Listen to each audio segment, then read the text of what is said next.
Sveiki, skaitome toliau Andrew Womack knygos Neribok Dievo trečią dalį ir jos skyrelį šiandien pavadinimu Mūsų saugumas yra jame. Kartą man paskambino draugas ir pasakė, kad ketina steigti Biblijos mokyklą, pasakoja autorius. Jis turėjo 4 puslapius gerų klausimų, kuriuos norėjo man užduoti apie šios mokyklos steigimą.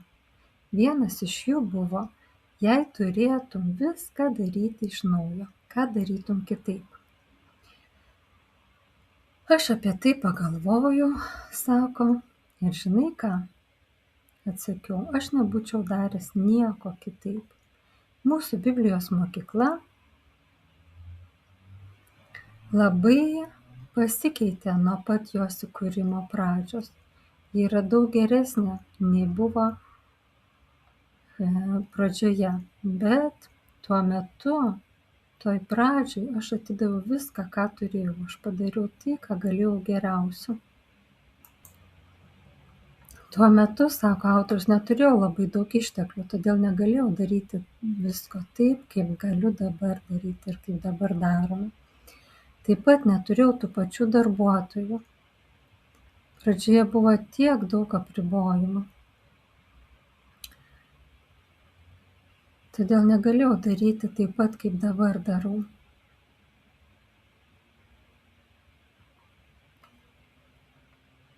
Jei būčiau pasakęs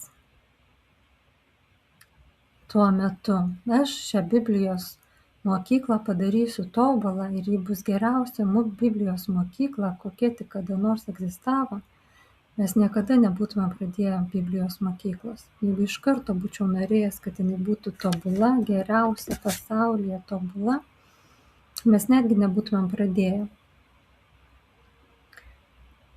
Turėjome pradėti nuo to, ką turėjome. Ir taip ir padarėme. Ir aišku, padarėme keletą klaidų. Ir taip, žinoma, mes išmokome keletą dalykų, bedarydami visą tai. Štai kodėl daug dalykų yra geriau dabar, negu buvo, kada mes pradėjome. Yra normalu, mes iš patirties mokomės, ar ne? Ir būtų nereikia tikėtis iš karto viską daryti tobulai arba labai gerai, nes tai gali mums sukelti stresą bereikalingą, kad mes kažką darom ne taip, nepakankamai gerai ir tada iš viso nieko nedarysime. Bet kai pradedam daryti, nors ir netobulai, mes bedarydami mokomės, įgyjam patirties ir tobulėjam. Kai kurie žmonės, sako autorius, yra tokie perfekcionistai, kad bijo padaryti menkiausią klaidą arba bent kažkokį trūkumą ir todėl tiesiog nedaro nieko. Ir tai yra didžiausia klaida, sako autorius, iš visų, kokias tai galima padaryti. Tai kaip mažas vaikas besimokantis važiuoti dviračiu. Jis žinoma, kad kris, jis gali susižeisti kelią, nusibrozdyti ir ne, bet žinote ką? Jis atsistos ir bandys vėl. Galiausiai jis išmoks važiuoti dviračiu.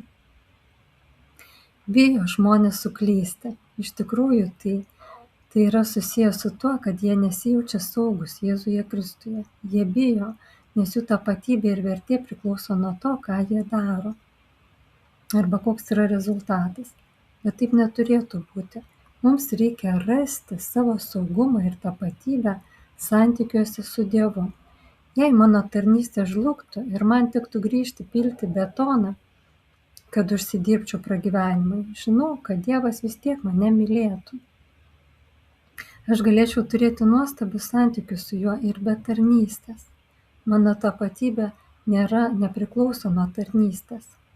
Tai ne tas, kas aš esu, tai tik priemonė, kurią Dievas man davė naudoti, kol esu žemėje. Vau, šitą norisi pakartoti.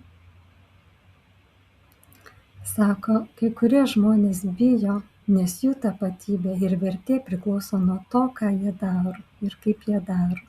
Bet taip neturėtų būti. Mums reikia rasti savo saugumą ir tapatybę santykiuose su Dievu. Vienintelis kieno nuomonė apie mus mums turėtų būti svarbi, tai yra Viešpaties. Ir mes esame vertingi vien dėl to, kad Dievas mus myli. Tik tai tame yra mūsų vertingumas. Ir visai ne dėl to, kokie mūsų šio pasaulio rezultatai ir pasiekimai. Jei mano tarnystė žlugtų, sako autorius, ir man tektų grįžti pilti betoną, kad užsidirbčiau pragyvenimui, aš žinau, kad Dievas vis tiek mane mylėtų. Aš galėčiau ir tada turėti nuostabius santykius su juo ir be tarnystės. Ir šitas man kažkaip atrodo labai svarbu suprasti. Nes taip mes iš vienos pusės trokštame tarnauti Dievui ir norime daryti didžiulius dalykus dėl jo ir jam. Bet kartu niekada nereikėtų pamiršti, kad tai nepadidins Dievo meilės mums. Nes Dievas jau mus myli tobulai. Jis myli tobulai kiekvieną ir mes niekaip negalime nusipelnyti didesnės jo meilės. Ką mes bedarytumėm, jis mus mylės visada taip pat. Pilnai, 100%, tobulai, absoliučiai. Dievo meilė nėra dalina, niekada. Jo meilė yra visada absoliuti. Visada. Tai tik mes arba ją priimame pilnai, arba dėl kažkokios priežasties jos atsisakome. Gal jaučiamės neverti, ar kažkaip ribojame, kažkokiais būdais ribojame jo meilę. Bet jis mus myli visada absoliučiai.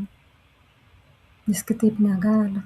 Jis nemoka savo meilės, kaip čia pasakyti, dozuoti. Dievo meilė nėra dozuojama, jinai yra iš karto absoliuti. Visada. Tai yra absoliučiai tobula meilė. Dievas kitokios meilės neturi. Neturi pusinės meilės, neturi dalinės meilės, neturi biški meilės. Jo meilė yra visada tobula ir absoliuti. Kaip gera šitą pasikartoti, nors atrodo jau buvau tai suvokusi, bet kaip gera tai prisiminti dar ir dar kartą. Ir nepriklauso nuo mūsų darbų ir nuo mūsų nuveiktų dalykų, netgi dėl Kristaus. Kažkaip viskas veikia ne taip, mes darome ne dėl to, kad norime nusipelnyti daugiau jo meilės. Mes darome dėl to, kad jaučiamės taip mylimi, kad atiduodame jam save ir savo visą gyvenimą, kad jis galėtų maksimaliai mus panaudoti, mus kaip instrumentą, kaip savo indą, kad daug žmonių apie jį sužinotų ir daug, kiek įmanoma daugiau žmonių jį pažintų ir kiek įmanoma daugiau žmonių galėtų taip pat pajusti šitą absoliučią jo meilę. Aleliuja, ačiū tau Viešpatie. Taigi, grįžkim prie knygos. Autorius sako, aš galėčiau turėti nuostabius santykius su juo ir be tarnystės. Mano tapatybė nėra priklausoma nuo tarnystės ir nėra tarnystėje. Tai nėra tai, kas aš esu. Tai tik priemonė, kurią Dievas man davė naudoti, kol esu žemėje. Mano valdyba kartą man pasakė, Andrew, tu bankrutavai, uždaryk duris. Mes uždarome šį reikalą. Jie ketino uždaryti mūsų tarnystę, nes finansiškai nebegalėjome išsilaikyti. Kai apie tai pagalvojau, iš tikrųjų susijaudinau, pamaniau, tai bus nuostabu, mano santykiai su Dievu pakils iki dangaus. Jei man nereikės rūpintis visais tarnystės reikalais. Būtų puiku būti eiliniu krikščioniu, sako autorius. Tiesiog mylinčiu Jėzų ir neturėti jokios tarnystės atsakomybės. Žinau, kad tai nebuvo tai, ko Viešpats norėjo, kad daryčiau, bet būčiau buvęs patenkintas, jei galėčiau pasitraukti iš šios tarnystės.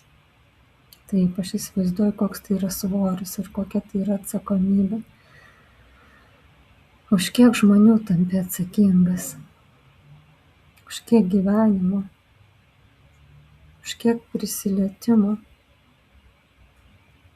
Tai yra didelis svoris, aš įsivaizduoju, didelė našta.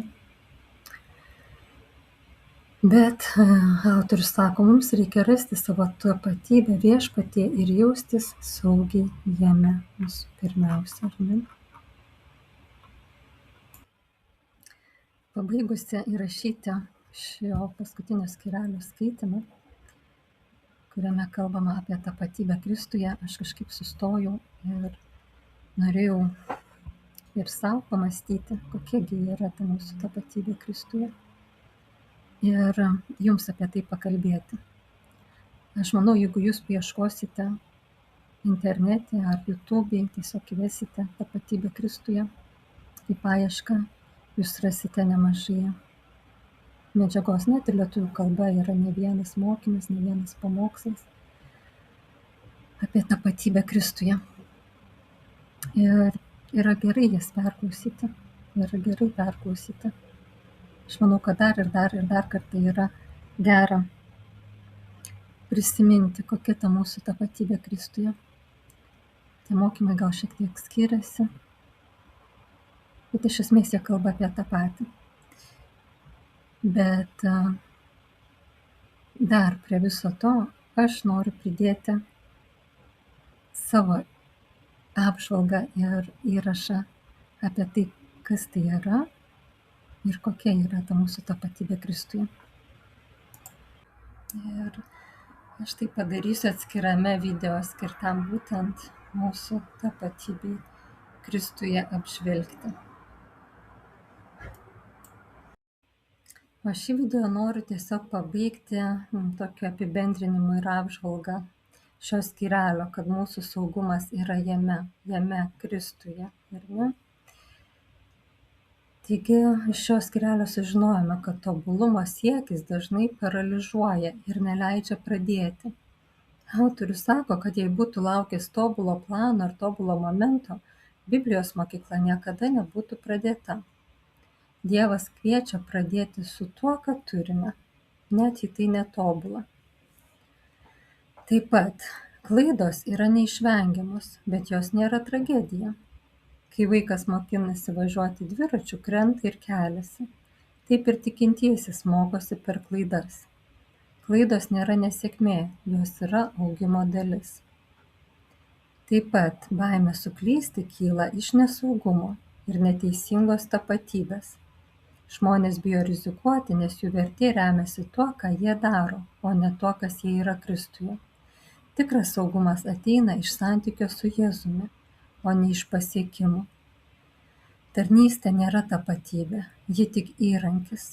Autorius sako, kad net jei tarnystė žlugtų, Dievas jį vis tiek mylėtų, o santykiai su juo būtų tokie pat tikri.